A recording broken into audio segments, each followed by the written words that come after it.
Hi, I'm Rebecca and welcome to episode 27 of the Creabea Knitting Podcast.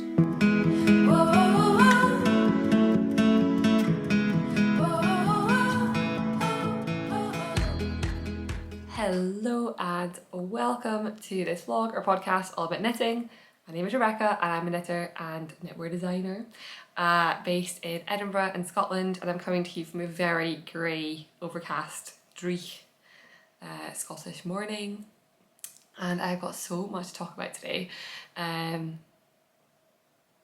didn't think I had that much to chat about. I was like, oh, it's going to be a short one, like a few things to update on. Let's do a rundown. Let's go through the contents page of today's episode. We have a pattern release. We have a tester call. We've got 3 finished objects, 2 of which are sweaters. Actually, no, all 3 are sweaters. One is just a small sweater, but all 3 are sweaters. And 2 shiny brand new cast-ons, a tiny baby acquisition, and a giveaway winner. That's like a bumper crop of things coming to you today. So I hope you're excited. I've got a busy day today. I'm taking a flight this evening to the Netherlands to spend the weekend there with some friends, some old friends I've not seen in a long time. And I've not packed yet, and I have to work today, and just a few bits and pieces going on. So let's get into it. I'm going to try to not ramble too much, but rambling is inevitable because that's what I do. Let's start with what I'm wearing. I'm wearing a no-frill sweater. The no-frill sweater is a top-down raglan from Petite Knit, and it is, I think, probably her most popular design. And this is the first ever top-down raglan, not this exact sweater, but the pattern is the first top-down raglan sweater I made. And if I'm honest, I just fell in love with the simplicity of top-down raglans. There's something so rhythmic and lovely. I just really enjoy knitting them. And this pattern was the first one I made, and so I went on to make, I think, 4. I think there are 5, but I can't think what the 5th one is. I've got a blue merino, I've got 100%, I've got a woolly knit British wool, I've got a white fluffy one, and I have this one, I think. Do I have another one that I can't remember what it is? Anyway, so this one is knit up in Rico Superba luxury alpaca sock in the colourway silver. That is coming off in my head, so that could be completely wrong. I bought this yarn in Cambridge. We went to visit some friends just over a year ago now, I think. I can't remember. And there was a small yarn shop in Cambridge, and we went to the yarn shop and I bought 1 skein of this. And then I loved it so much that I went back and I went online and ordered 3 more balls of it. And it's actually funny because I didn't use the original ball, like I still have the original ball, I only needed 3 of them. So this used 900 meters. And the thing I love about this is the silver grey. I think it's a really like soft dove grey colour that's quite, can't always find, I think it's really lovely. I'll give you a close up, but I will say I've depilled this, like I depilled it this morning with just the arms and like the underarms a little bit, but it is still, it's not in the best of shape. There we go. You can see it's like this really lovely, like variegated soft grey. And I lost the sweater for a while. I think I put it in the wash and then it came out a bit felted, and then I was annoyed at myself for felting it, so I think I like just put it away somewhere, and it wasn't with the rest of my sweaters, and so I was not reaching for it. And then I found it again. I put it on and I realised the felting actually has made for the most perfect fitting sweater. Like there's a little bit of ease, but it's not too much ease, and it's quite fitted, and like the arms are relatively fitted, like there's not a huge amount there, but it's comfy, and it's been a perfect at home, like it's a good work from home sweater. I find myself wearing this quite a lot when I'm working from home, and yeah, that's about it. So that is what I'm wearing today. What was I going to say? This is one of the few designs I've Petite Knit that's not size inclusive, so I will definitely, like my next, you'll see the raglan sweater that I've just finished is a different designer, and I do think I'll be using a different raglan sweater from now on, because there are things about this I just don't love. I really don't love how wide the neckline is, like my t-shirt always shows, and I just think it doesn't look so neat. My hair down to cover it, but I know it's there, like I know you can see my t-shirt, and I just don't love that. But I think it's quite a common trait in top-down raglans, so I actually have just cast on a new raglan sweater and I decided to try and remedy that. In that in that one, but we'll see. So yeah, it's super cozy, super warm. I wouldn't like rush knit this again, but I'm really glad that I have knit it, and I still have a ball of this yarn, so I should think of a good DK weight sock pattern, because they will be very cozy. So let's jump in first with some exciting pattern release news. But first, my glasses are disgustingly filthy, and I've just noticed, so I'm going to clean them and then I'll continue. I can see clearly now. I won't sing, that'd be a terrible idea because I'm very tone deaf. I can see clearly again though, so that's good. So let me start with talking about pattern release. So a little bit of context, and then the pattern, and then the exciting part at the end.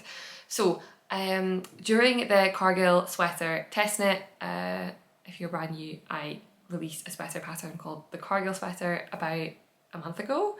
And it's my first ever design, and it's available, like there's a link to it down below if you want to see what it looks like.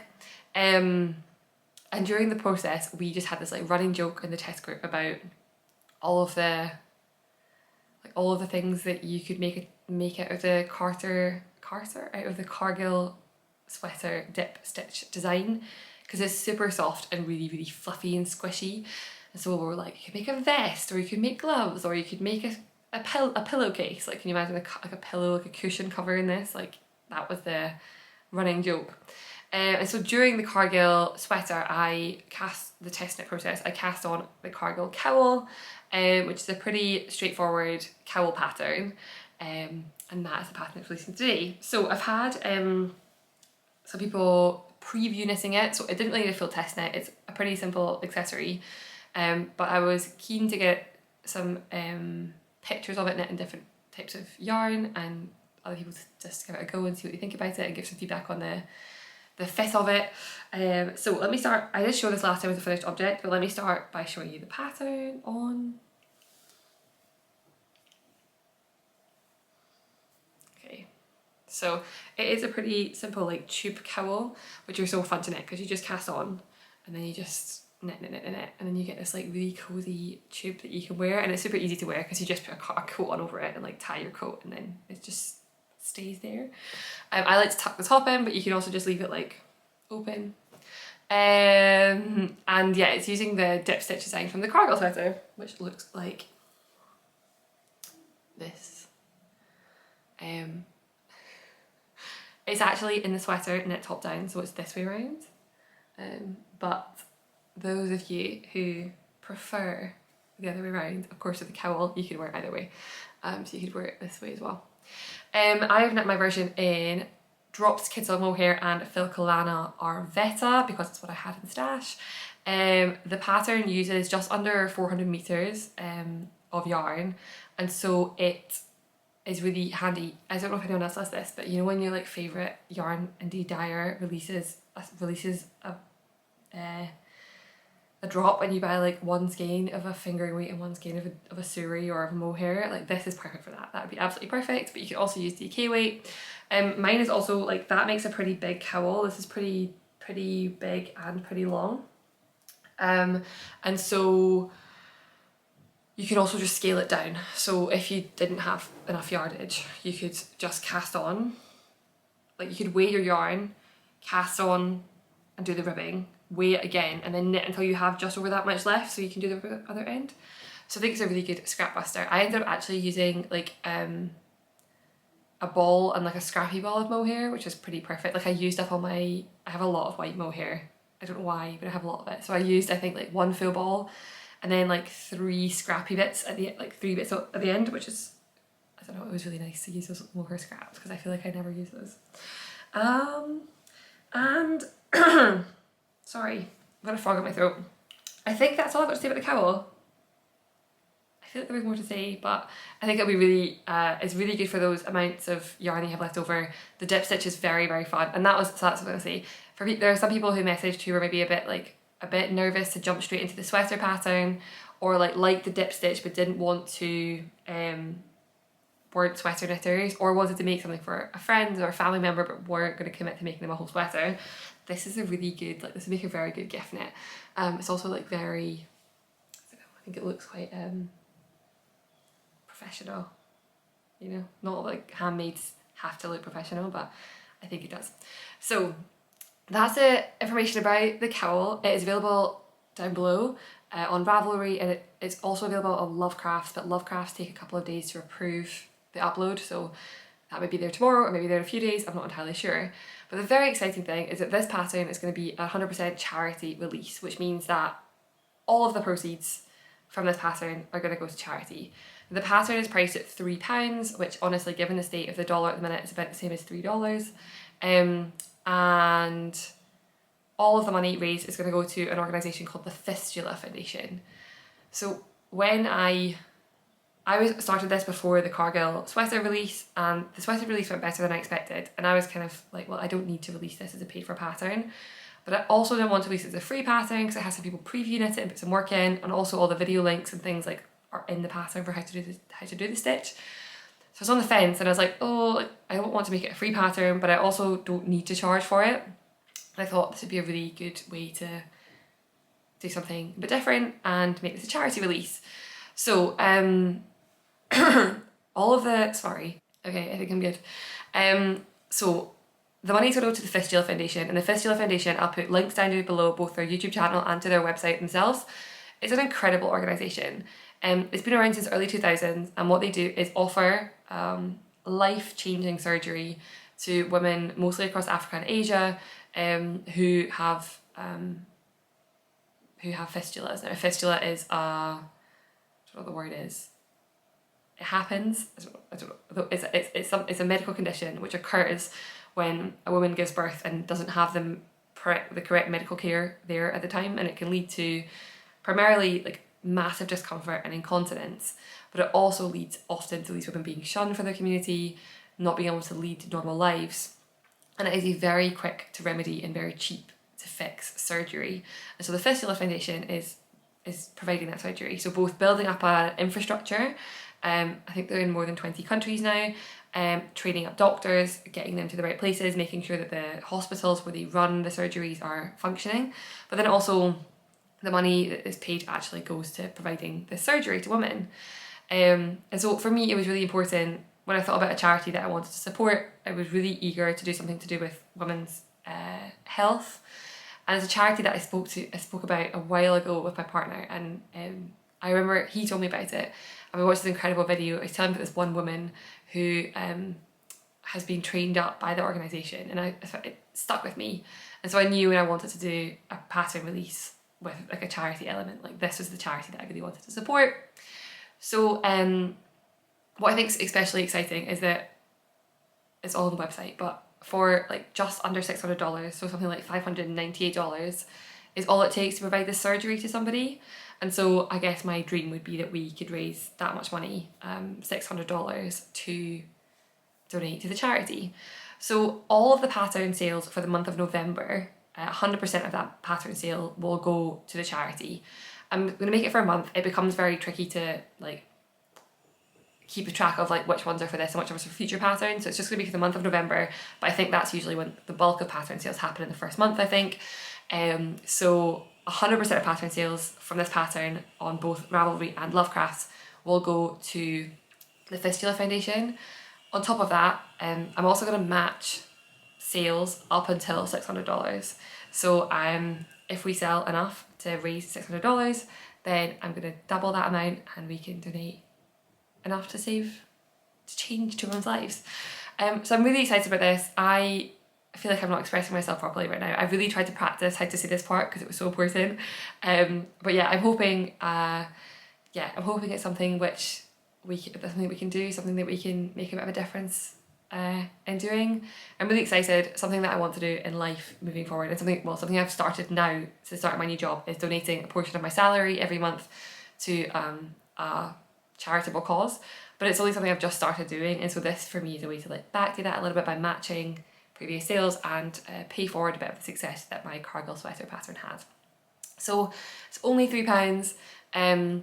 If you're like not a cowl knitter and you're like, it's not really for me, it's not something I want to do, you could gift it to a friend, and it's pretty much the price of like a cup of coffee, right? Maybe a bit of a fancy coffee, but it's pretty much it's pretty much the cost of a cup of coffee. And if enough of us buy the pattern, then potentially we can donate something that will make a real difference to somebody's life. So yeah, I really would urge you to think about it. If you're able and willing to purchase a pattern, that'd be amazing. I will update in the next couple of videos up until, so there probably will be 2 more videos in the month of November. Yeah, until the month of November. So basically all the pattern sales from today until the end of November will go to the foundation, and I'll keep updating on both Instagram and here with how many we sold, and I'll put a reminder to make sure we know when the deadline's coming up for the end of November, and then I'll obviously publish, like, once it's been sent, I'll share like an official confirmation, like, that I've sent the money to charity, so everyone, that's all above board.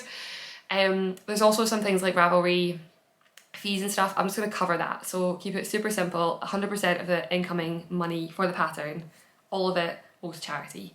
I'm not going to fiddle around with like PayPal fees or Ravelry fees. I'll just cover those costs.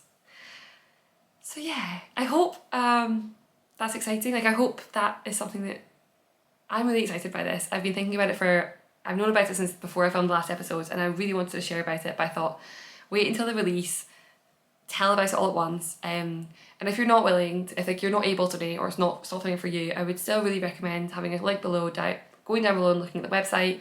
Maybe there's something else you can do, or maybe it's a charity you could recommend to others.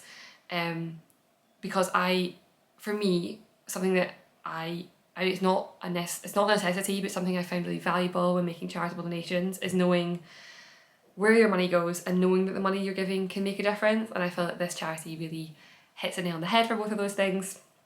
And there's also, like, their website will show you that they've pretty much aced all of there's a lot of things, sort of third parties that will examine the efficacy of a charity and their ethics and make sure what they're doing is above board, and that they're not, you know, there's not too many overheads and all those things, and they get like pretty much gold stars across the board. So it's a charity I'm really excited about. It's a pattern I'm really excited about. A huge thank you to my preview knitters. I just one day posted on Instagram, like, is there anyone who wants to preview knit this for me? And I just put a story up, and then I just left it for like 5 minutes, and then I think I had 10 people, and then I just closed, like, I just deleted the story again. So it was a real first come first serve, but it's been so lovely. There a handful of people knitting it from all over the world. I'm sure one of my testers is in India, and she has said, like, I don't know when I'm going to be able to wear this, it's so warm, but I'm so excited to have knit it. So there's some really lovely versions. There should be linked on the Ravelry page if you want to have a look at them. And yeah, that's about it. So yeah, that is my Cargill Cowl, with 100% of proceeds going to the Fistula Foundation, 100% proceeds for November, well, from now until the end of November, going to the Fistula Foundation, and donations up to $600 like will be matched. So whatever we make up until $600, I will match that. To be honest, I will donate $600 whether or not we meet that goal, but I always find it really empowering. Like, if I think my donations can be matched, I'm always more willing to give, because I'm like, then I'm giving twice as much. But if we don't make that, if we don't hit that threshold, I will still be donating $600. So yeah, that's my first thing. Super exciting. I hope you like it. And yeah, if you're able and willing and you want to, please go and have a look at the pattern page, and if you'd like, purchase a copy for yourself or for a friend and have fun knitting it. It would be a really good gift knit, I think. And it knits up pretty quickly as well. It's like a 19 stitch gauge, DK weight or sport weight, pretty flexible pattern. So yeah, that's my Cargill Cowl. And then I guess I should probably move into my finished objects. Oh, okay, little breather. I was really nervous I wouldn't get all the things I wanted to say in about that, but I think I did. So I have a few finished objects. Let me jump in there. I'll wrap up with the one that's test recall, so that'll come at the end, because I feel like I need to just go back to normal knitting chat before I think about the logistical part again. So let's jump into a new design. I showed this last time and it is finished, but I have not even started really writing out the pattern for it. So it's also not blocked. Well, it's kind of blocked, but not properly blocked. So this is my Dorney sweater. Oh my gosh, the colour is so good. This is a design by myself, and it's an all over cable knit sweater, and it is quite chunky. It's pretty heavy. Like this version especially, it's got it's like an iron weight gauge, so it's pretty chunky. It's got this lovely big folded over cuff, and then it's got these straight columns of cables, like it's a cable on sort of rib detail all the way down. The cables continue down the arms, and then under the arm and a little bit like both on the sleeve and on the body there's a little rib detail. Ta-da! So yeah, let me try it on. Okay, so like I said, it's kind of been blocked, so I blocked the yoke and I lightly blocked the body, but the arms haven't been blocked, so it's probably not quite, like the arms are still very so they will definitely loosen up a little bit with blocking. It's pretty cozy. It's a pretty nice sweater. I'm pretty pleased with this.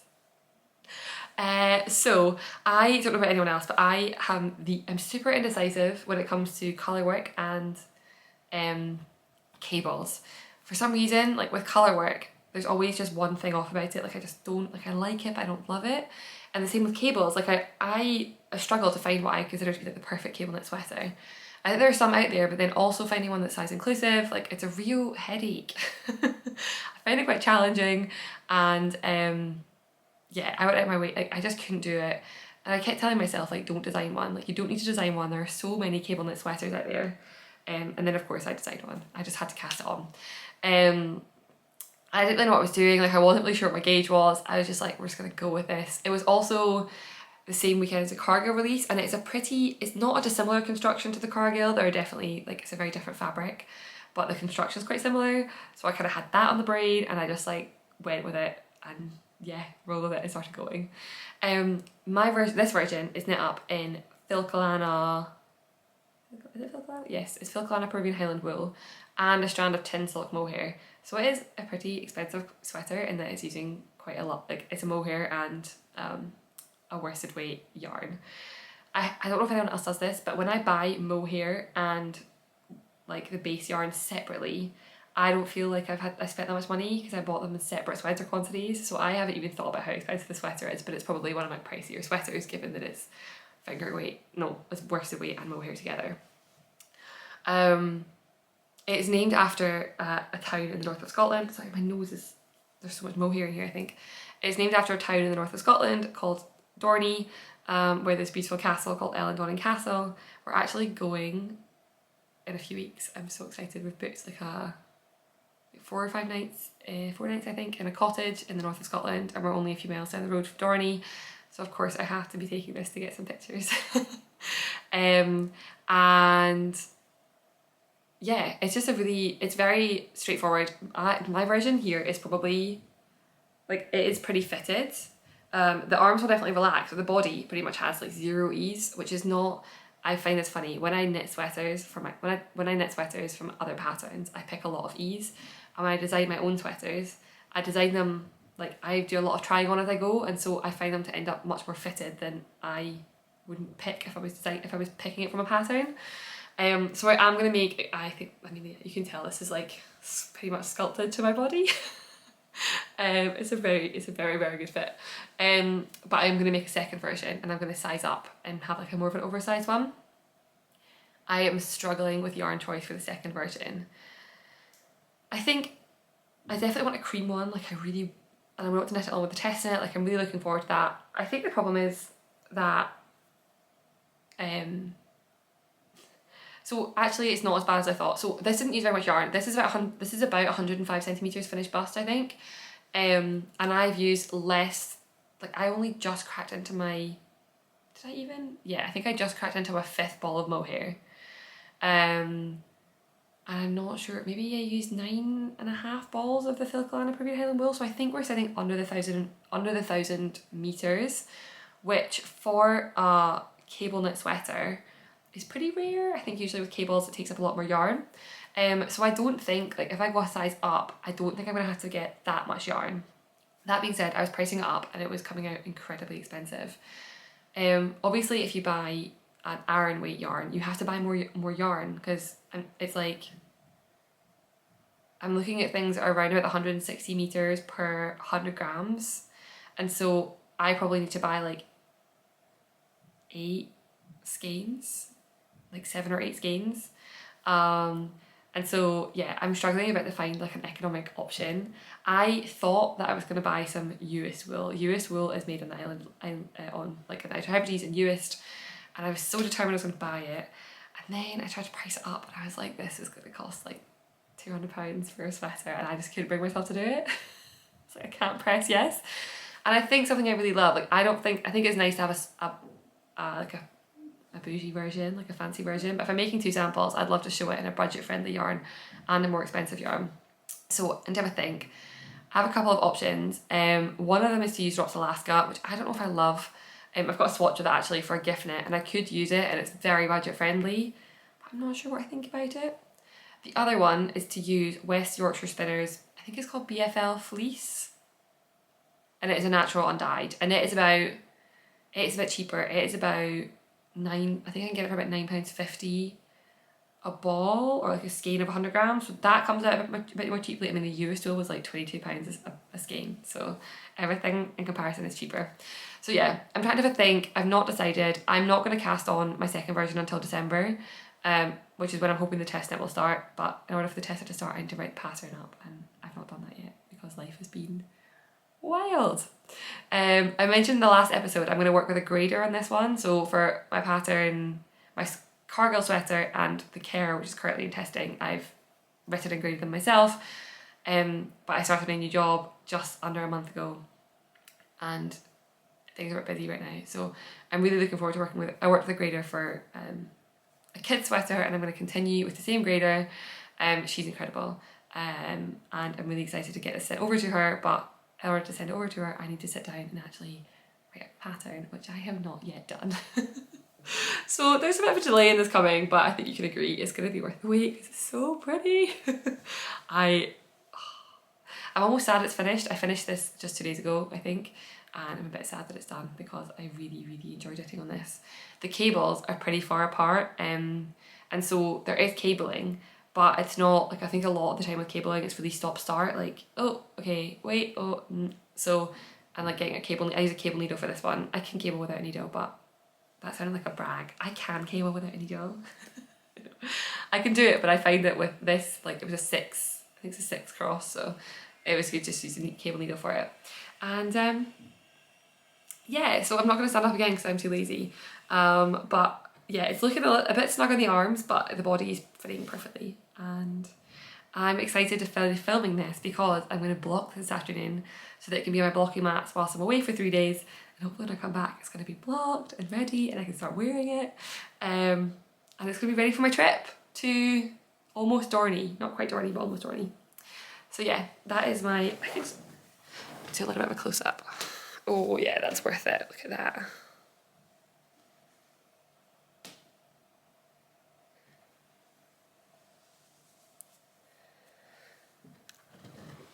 Such good texture. Okay, I'm going to take this off because it's warm. Okay, we're back in not chunky knitwear, so I'm feeling slightly more of a regular temperature.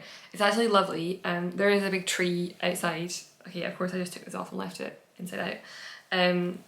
There's a big tree outside of my window and it's turning leaves right now, so it's losing leaves pretty quickly as well, but it is really like starting to go really golden on top, and this is the exact colour that like the top leaves are, like that proper maple colour. So it feels very like the same, very one with nature at the moment. Okay, my next finished object, I will say I've been monogamous. I've worked on 3 projects pretty much religiously for the past 2 weeks, and that is one of them. So I just knit up so quick, I couldn't believe it. It's a pretty chunky gauge. It's an hour and weight, right? So it's gonna go pretty fast, but it just flew. But the next 2 projects I worked on with a mission. The first one I really wanted to take with me on the trip that I'm going on today to the Netherlands. So my deadline was like, I have to have it finished and blocked and ready for then, and I do. So this is gonna be a nightmare to show because it's black and black yarn and this doesn't like to be photographs, but here we go. This is my Semper Sweater, which is a pattern by Sophie Hemmings, who is the Knit Pearl Girl on Instagram. So Sophie shared this pattern ages ago, and she made her first sample in this like duck duck egg blue colour, and since I saw that sample I was like, I need this sweater. And then I was back and forth. I've wanted a black sweater for a long time. I know I would get so much wear out of one, but I was a bit scared to knit black, if I'm honest. I think black yarn is just really tricky to see and to knit with. And then I couldn't decide what pattern to use, and then this one came out and I said, this is it. I really wanted to knit a top-down raglan in black yarn because there's so little picking up of stitches to do, and I think the picking up is the hardest thing in black. So my other option was to do a drop shoulder design, but with drop shoulders, like, you have to pick up the collar, and you tend to pick up all the sleeves, and usually pick up all on the shoulder. So I was like, that's just going to be a headache. Like, I do not want to have to deal with that. Sorry, there's construction work going on outside, which I'm sure you can hear, but apologies for that. So I pretty much was sure this was going to be what it was going to be. Like, the Semper Sweater just looked to me like a perfect combination. A detail that I loved about it was the folded neckband.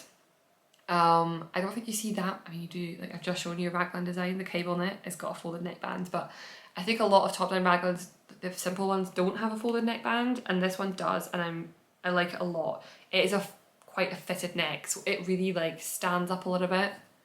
Sorry, I've got a scoop on an itch right now. I got so distracted by that itch there. Oh, that feels really nice, actually. Sorry, that was very weird. Yeah, I was gonna put this on. I started scratching it and I was like, should I just put the sweater on? Yeah, I'll just put it on.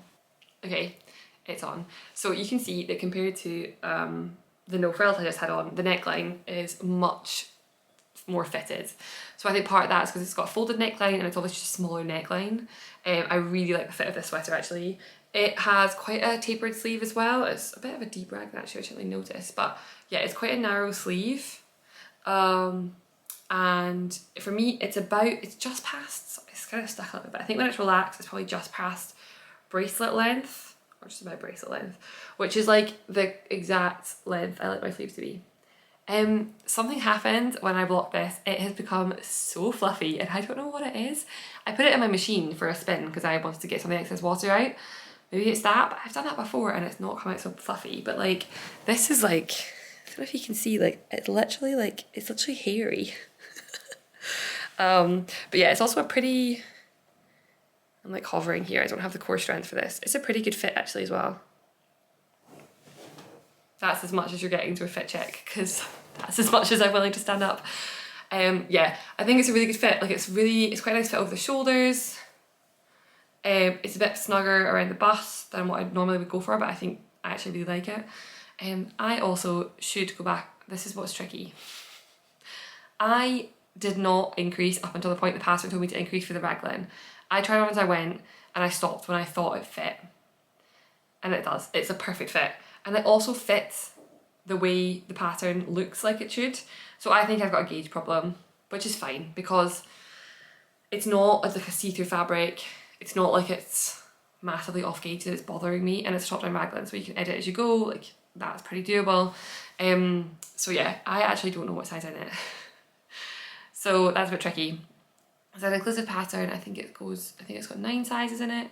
There were a couple of issues, and I felt for Sophie when this happened, because she released the pattern and then there was an issue with the short rows, and then there was an issue with the sleeve count. But of course, like, by this point we've fully tech edited and tested, so those are things that as a designer you expect to have been caught already, but those have been caught now and updated in the pattern. And I will say, I think I know what the problem with it, like, I'd already started, so there was a bit in the short rows I was like, huh, like, this doesn't make sense, but I'd done a raglan before, so I just did my instinct.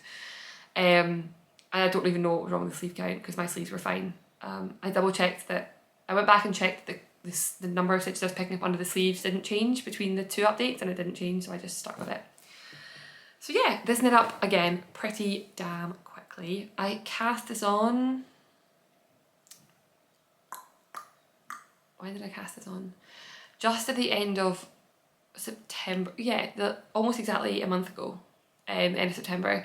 And then we went away, where did I go? Oh, we went to Dublin. Sorry, just running through my calendar of the past 4 weeks. Went to Dublin, didn't take this to Dublin, so I had like a week off from knitting it, but then came back and pretty much powered through and finished it all. We left I went to a wedding last weekend, and we drove down and back up, and it's like a 4.5 hour drive. And so I had this project and another project with me, and my determination was like, I am finishing these sleeves on this trip. So I finished the first one on the way down, and then I got like 2/3 through the second one on the way back up, and I just needed like that evening I did like another hour on it, and it was completely finished. I will definitely make this pattern again, 100%. As I said, I love a top-down raglan, we all know this.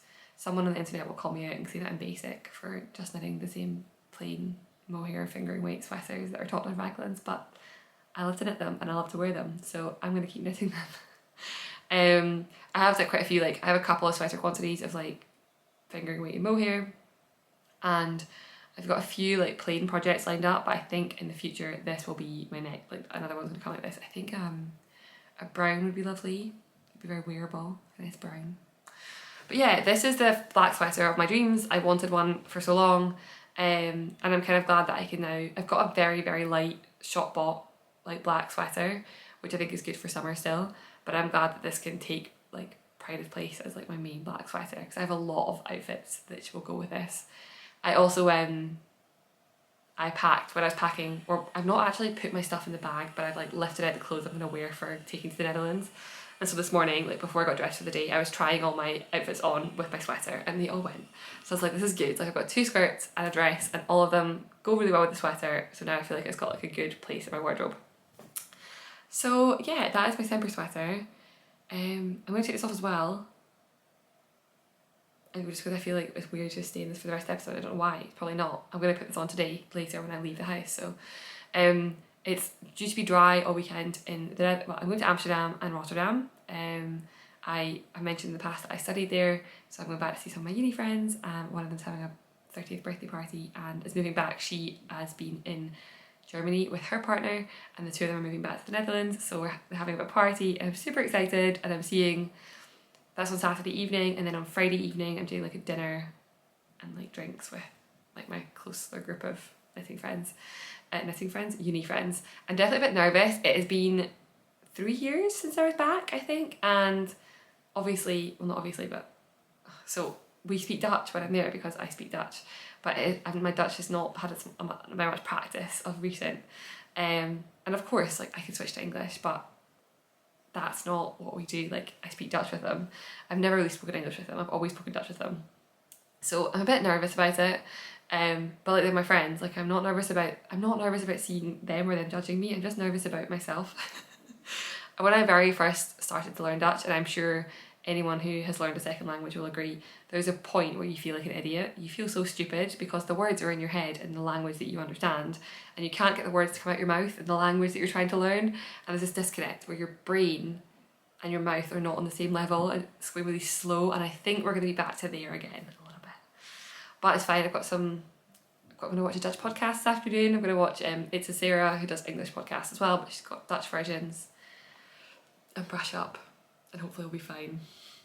But I got completely sidetracked there, because what I was going to say is I was excited to wear this, and I checked the weather forecast to be like, oh, is it going to rain? Because I'm not planning to take a raincoat. It's like 20 degrees in Amsterdam right now, so I'm going to be swelteringly hot in my fingering weight and mohair sweater, but it goes with all my outfits, so I have to take it. So I don't know, maybe it'll be like draped over my shoulders really fashionably instead of on all the time, because maybe I might just melt. But yeah, okay, let me change back into my grey sweater and do my final finished object. Okay, we've got one more finished object, and it's an exciting one because this one comes with a tester call. So it's still a bit damp actually. Are you ready for this? This is the Cargill Junior. Oh, it's so cute. Oh my god. It's adorable. So this is the Cargill Junior. Yeah, this fabric's feeling a bit weird because it's definitely still quite damp. So again, when we're doing the I think I had quite a lot of parents in my pattern in the Cargill tester group when I did the test knit for the Cargill sweater, and quite a few were like, I need to knit one of these for my child. And so I tried to grade this up myself, and I really struggled with kid sizing. I just couldn't work out, like, I know they have big heads, but like, what does that mean? How does that work? And so I reached out to a grader who I'm going to continue working with, and then she graded up the kids at Cargill for me.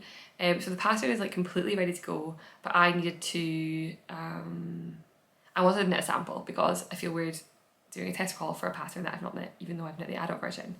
So I knit the kids version. It runs in, so let me tell you about my sample first. So I made the smallest size. I have not checked my gauge. I will put that out there. I have no idea, and I'm pretty sure I'm under gauge because I'm pretty sure this is too small. But I don't have a child to give this to, but I kind of like the idea of keeping it to maybe one day give it to a child that belongs to me.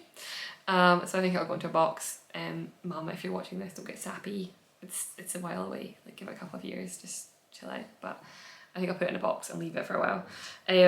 But yeah, so I think my gauge is a little bit off. Probably should go up a needle size. So I think the fabric's a bit more dense than it should be. But I made the smallest size, which is the 12-month size. And all of you with 12-month-old children at home are being like, yes, that's far too small. My 12-month would not fit in there. It is otherwise exactly the same as the adult pattern. It's got like a nice big stretchy neckband for those big baby heads, and yeah, it's a kid's version of the adult pattern. This knit up so quickly. It ended up in like 4 or 5 days, I think, which is really fun.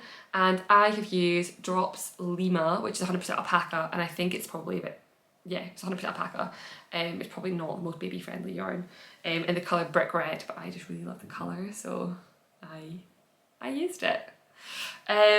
So tester call, there's a tester call, it's live right now. There is a link down below to sign up to be a test knitter. So all the details of what a test knitting is and what it involves is in that form. So you can click through for the details about all the sizes and about all the yardage requirements and the expectations, but ultimately it's going to be 7.5 weeks.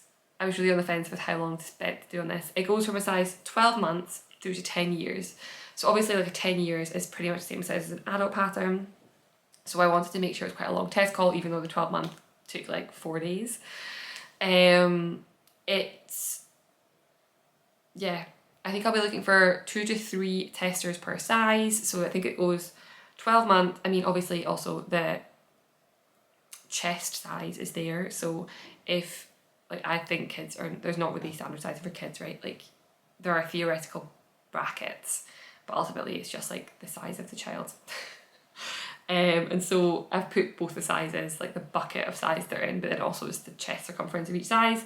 So I think the ranges go 12 months, 18 months, 2, 4, 6, 8, 10. So covers quite a lot of size ranges, and yeah, it's a lot of fun to knit. I really, really enjoyed knitting this one. I think it's so cute.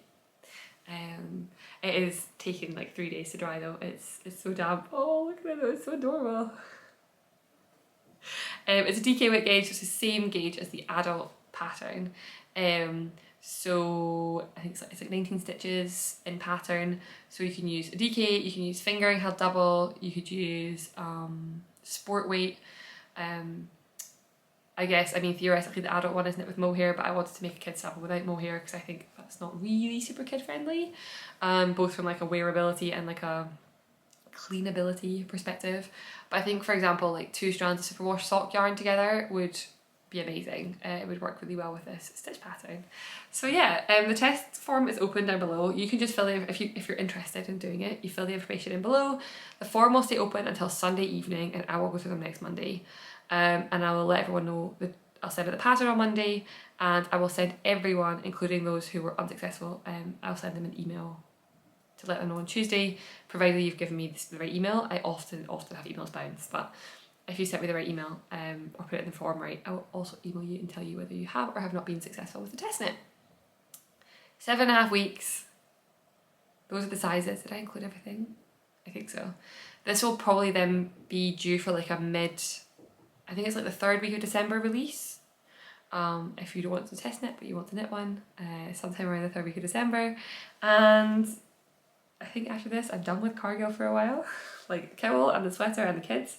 But it's been so much fun to knit. I really enjoyed it, and I actually really enjoyed knitting this small one. Knitting my Cargill was so long ago, like way before the test even started. So it's nice. It was nice to like recreate the whole process, and I just think this version is so cute. I tried to pick a colour that was like I don't want to go too neutral because mine is a neutral, but I like the fact that it was like, it's a very like gender neutral colour, and I think the Cargill can in some yarns look very feminine, but I think with the red it looks a bit more like, without the mohair, it's a bit more neutral. So yeah, that is a Cargill Junior test call. Did I say that? The test form is open now and it'll stay open until Sunday evening. I'm just not going to look at it all weekend because I will be busy doing fun things in Amsterdam, and then I'll let everyone know after that. Exciting. I have some people who would be like obsessively messaging me in a good way. I've got a couple of testers from the Cargill testnet who've said to me since then, like day one, like I have to be on this test. So yeah, I'm intrigued. I don't know if the demographic of baby knitters is different to the or like kids knitters is different to the demographic of adult knitwear. I don't really know what to expect. Like, will there be a lot of test applicants? Will there not be? I'm not really sure, but we'll find out and see how it goes. And yeah, all the information is in the form below. If you have any questions, ask away. Okay, those are all my finished objects. So I have got 3, actually, before we go to works in progress, let's do the giveaway prize. So in the last episode, as a podiversary special, I had a bag to give away, and the bag is still nicely wrapped up in its package, but I did grab my version. I remembered today. This is what the bag looks like, however the bag is in pink and mine is in mustard. So it's a pretty perfect little sock bag. Mine does in fact have socks in it, and no, I have done like 4 rows since last time on my socks, but that's okay. Yeah, it's really nice. It's got this like drawstring and it's got this cool strap. I just got some pins on there, and then it also, which I really like, comes with, it's got some pockets inside, but it also has this little bit which comes with like a little hook, and you can put stitch markers on there, which I really love. So this is the bag I'm giving away. It is from a Willow Bay Handmade. The little tag looks like this. I've seen a few other podcasters. One of the women from the Knitting Posse has got one. I think, is it Kim? I don't actually know which one's called which a lot of the time, but I watched every single one of the episodes and I just know that there are 3 of them. There's a Kim and there's Laura, and I can't remember the third one's name, I'm sorry, but one of them has got this. What's her name? I can't remember. Lorian, but she left. Who's the third one? I'm really sorry if you watch my podcast and I forgot your name. I'm really sorry. I bet you're like, I don't even watch. So yeah, she's got the same bag, or the bigger one, and then Laura Penrose and Penrose Knits got one of these as well. So it's quite nice to see them popping up everywhere. But I have one to give away, and in the last episode I asked you to comment with something that's making you happy right now, and oh my goodness, it was so nice. Like, if you're just not feeling great, go and read those comments, because the things people are happy about are so nice. Like, some people have just become grandparents, some people are just really enjoying the autumn weather, some people started new jobs, some people are spending more time with their kids, some people are just really enjoying like being able to wear their sweaters, or like drinking a favorite tea. It was just so nice. So yeah, if you're somebody who is really happy about something big and exciting, then a huge congratulations. And if you're just happy about life, then I guess a huge congratulations too, because that's a pretty good thing to be proud of.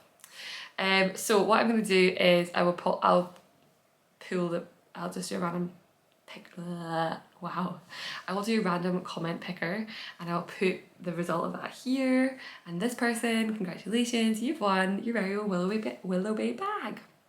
So if you can drop me an email and with your postal address, I will pop it in the post. I have also still not sent out my skeins that were the 10,000 giveaway skeins.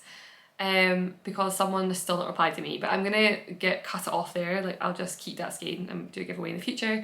And so when I get back from the Netherlands, I will post the bag and the 2 10k giveaway skeins, and actually just do my life admin, because I've not done it. So yeah, congratulations, and if you commented, then a huge thank you. And I'll also leave a link down below to Willow Bay bags. They actually have one that's like this brick red colour, and I'm very tempted, in the big size. And I think the way it works is you can kind of customise, like you can request a bag and like a colour and a size, and she'll sew that for you, which is pretty cool. So that's the giveaway. So let's jump into works in progress. How are we getting on for time? Not too badly, but not quite as, let's not spend another hour on this. Let's see how we can get on.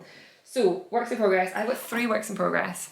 One has got very little progress. So I finished the Cargill Junior on the car home, I think. And then I finished the Semper Sweater the evening of, and then I finished, no, that's not true. I finished the Cargill sweater on Monday, and then on Tuesday I finished both the Semper Sweater and the Dorney sweater in the same day.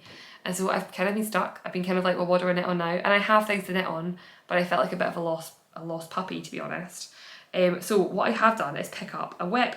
This got like put back into the cupboard for a little bit because I was working on the Semper Sweater, and I usually like to have like one plain knit in the round sweater at once, and that was getting all my attention. So this one has been brought back out, and it is my Stockholm sweater. Oh, that colour is so good. So this is a sweater by Petite Knit. It is a drop shoulder construction. It's like a 21 stitch, oh, something's popping up there. It's a 21 stitch gauge, and I'm doing it with a strand of Mondim by Retrosaria Rosa Pomar, with a strand of Filigrana Tilia. And so these are my colours. I went to Ireland, Belfast and Dublin earlier, like 3 weeks ago, a month ago, and took this as my cast on, because how could you not take this colour sweater with you on a trip to Ireland?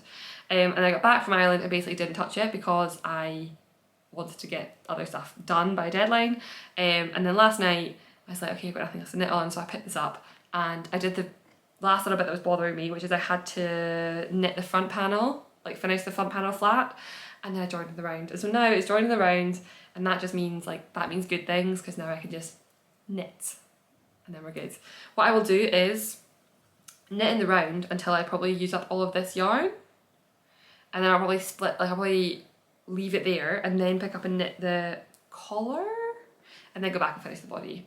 I've made a Stockholm sweater before, and it does have some body shaping, but I'm not sure if I'm going to do that body shaping in this version. I do just really love my first version, so maybe I should just stick with it. I think in that one, it's very minimal, like you just decrease every, I think there may be like 4 or 5 decreases on each side over the course of the body, so I might do that. Maybe I just won't as well. I don't really often do any body shaping. I don't like to wear sweaters with shaping so much. It's not really my thing. But I did do it with my first Stockholm, and I do love my first Stockholm, so maybe I should do it. But yeah, you can see it's just I mean, this colour is pretty stunning. It's quite a dense fabric. I think it's more dense than my first one, but it feels pretty, it doesn't, I feel it like the, how do I say, if I make a conscious effort to squish it, it feels completely normal, but when I feel the whole thing, it does feel quite dense. So it's a bit of a thicker fingering weight yarn, to be honest. It's a bit, I think it's maybe 380 meters instead of 400 or something, so it's maybe a bit thicker. But it is making it of a denser fabric, but it's not stiff, it's still got a lot of drape to it. It's not like cardboard or anything, so I think that's a good thing. I'm not sure. But I think it's gonna be really cozy and warm, and again, I think a sweater of this colour is gonna be super wearable. So that is good. That is my one of my Elizabeth Scarlet bags. This one with the stars on it. So that is just like I say, barely any progress, but just enough to join in the round yesterday, and it's good because I knit through my meetings. If I've got a meeting that I'm on, I knit. Especially anything that's in the round plain, I just knit. And so because I finished my Semper, I didn't have anything that was plain in the round, and now I do. So that's good. So okay, let's talk about some casting ons. So as I have now mentioned 16 times, I'm going to the Netherlands today, and I didn't have anything to take with me. I thought I could take, battery. Wow, I went to get a new battery and the sun broke through the clouds, so now it feels completely different, but it's lovely. So yes, I'm going to the Netherlands again. I mentioned it again. I had nothing on my needles, that I thought this is a good thing to take, and I'm going for 3 nights, so I'm just taking a backpack. Just cabin baggage, no hold luggage, and so I have to make sure it's not anything too bulky. And I've got this list on my phone of my next cast-ons. I've got some deadlines. I'm gonna make 2 Christmas sweaters, and I've got I want to knit another sample of my Care sweater before it comes out at the end of this November. And there are a few other bits that I would like to get knitted. So to try and keep myself kind of focused, I have a list of all my current whips, and then per month the things I want to cast on. And these are both neither of these are on my list for November. so So much for being organised, I just decided to go completely off-piste. So I was really like, what do I want to take? And my plan originally had been to take a hat. But I just couldn't get behind it. Like, I wasn't that excited about it. I really wanted to make a brioche hat, but then I was like, well, what if I don't, like, it was a bit of a fiddly cast on and stuff, and I couldn't be bothered with that. And then I was like, well, what if I don't like brioche? And then also, I wanted, I don't want it just to be plain. Like, I wanted a bit of like interesting knitting, so some of it can be plain and then round. But like, I want something plain and then the round, but then also something interesting. So I had a bit of a think about it, and I've landed on 2 projects, so 2 new cast-ons. So let me start with the more boring one, I guess. I mean, I don't know if it's more boring because I think it's a lot of fun, but so, oh goodness, they're all tangled up. So I've cast on. This is some Kinross 4-ply. So in the, oh come on. Why it's not, there we go. So this is some Knitting 4-ply. This is a yarn I've used before. I think my last episode I had my finished object in this. Was that my last one or 2 episodes ago? I think it was my last one. I knit my first fingering weight sweater. It was a daily pullover by Pearl Soho, Paula Pereira for Pearl Soho. I think I finished it in the last episode. And that yarn's amazing. Like, I really love that yarn. It's incredibly soft. Every time I've touched a sample of it, it has just been like, it felt like the softest thing in existence.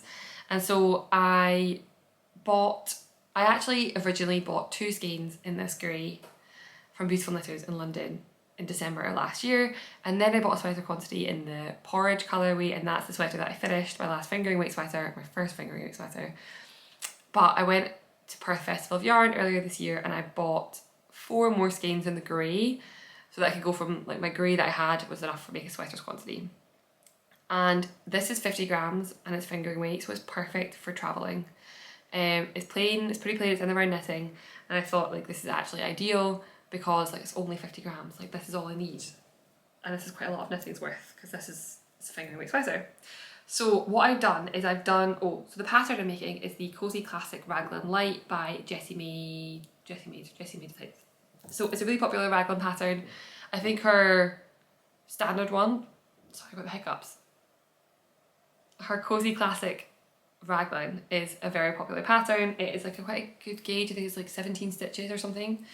So it's a DK weight, but it's a bit more like loose, like a looser gauge. And then this is the fingering weight version. And all I've done so far is knit the ribbing of the collar and just place my, why is my camera struggling? I wonder if this light is like bothering it a little bit. There we go.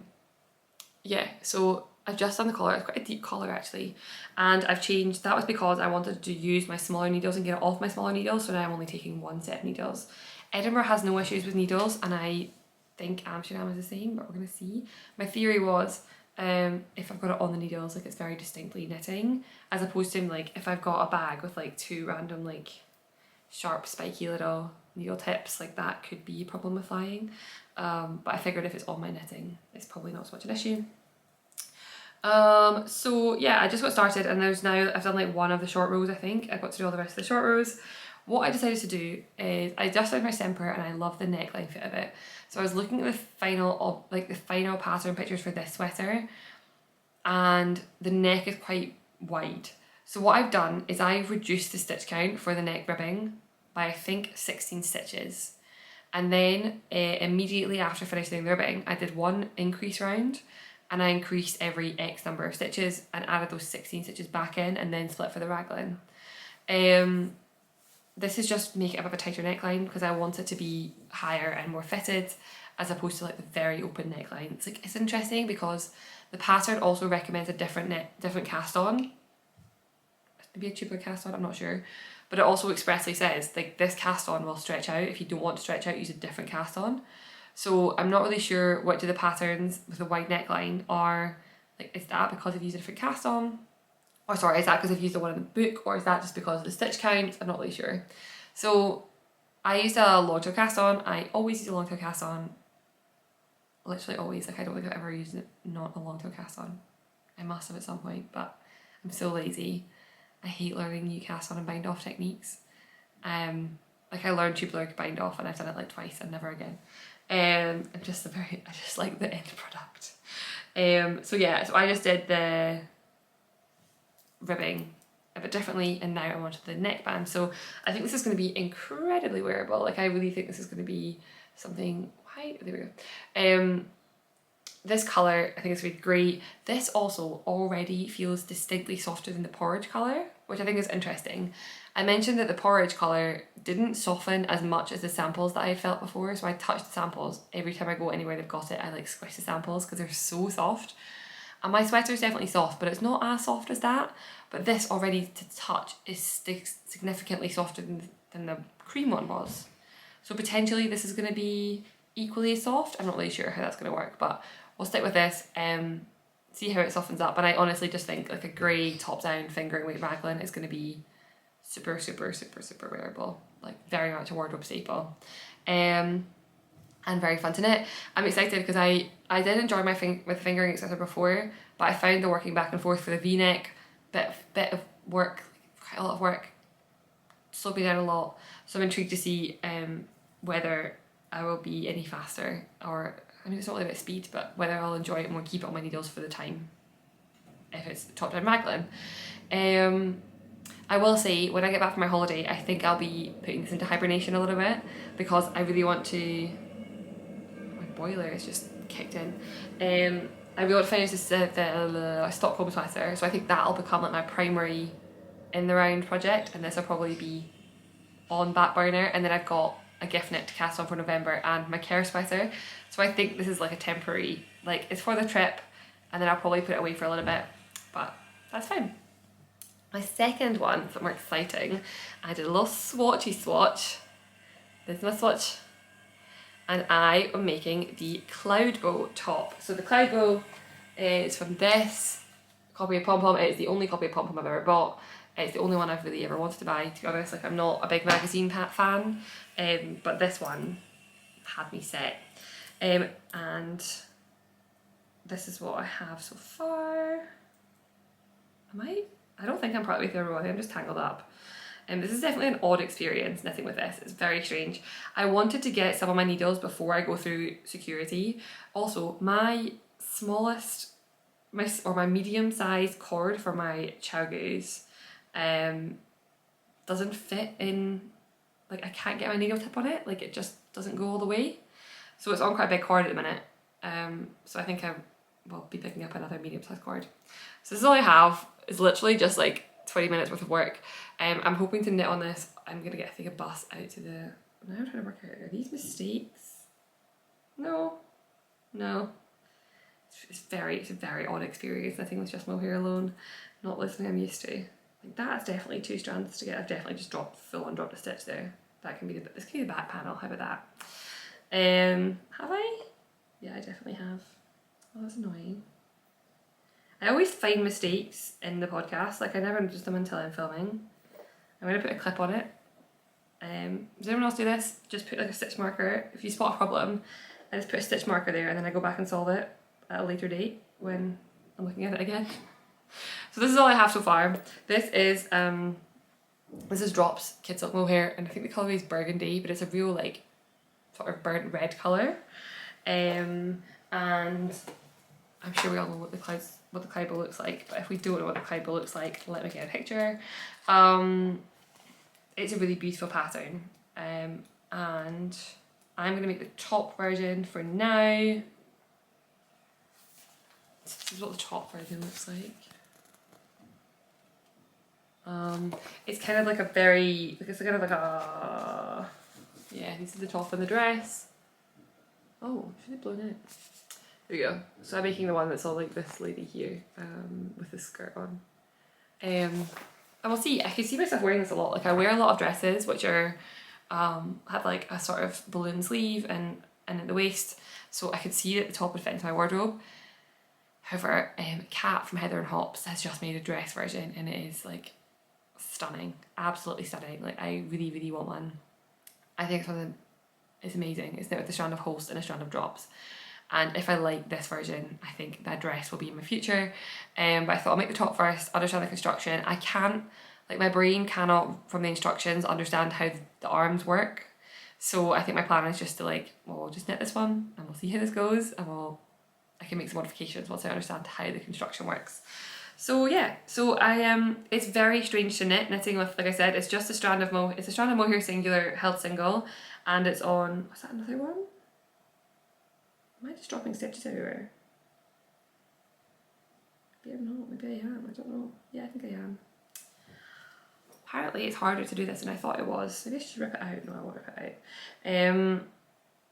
Yeah, knitting a single strand of mohair is definitely quite challenging. I'm struggling a little bit with my tension. Also, though tension doesn't really matter, but then also it's hard to, yeah, like I find it's hard to keep it so that I can flexibly move it up and down my needles. Like they don't really, like I find that they don't really go into my needles very comfortably. Mine, especially working flat, my pearls are quite tight and my knits are quite loose, so I find I always get growing out, and that just make it hard with this. But it's fun to knit, so my plan is I'm thinking what I should get done is hopefully the front and the back panels of my trip, and then when I come back I can worry about like the picking up for the, you knit the front panel, you knit the back panel, and then you pick up and knit the sleeves, and then you pick up around the waistline and do like a peplum. So that's the plan, and then maybe if I like it and enjoy the construction, there will be a cloud bow dress in my future because I think it's lovely. I'm also considering, Kat has just done an I-cord bind off on all of her, instead of the pattern calls for a folded hem. And so I might just do an I-cord as well because I think hers looks really clean and tidy, and I thought it was an I-cord when I first saw it, and then I saw it was this folded hem, and I think I might just do an I-cord instead.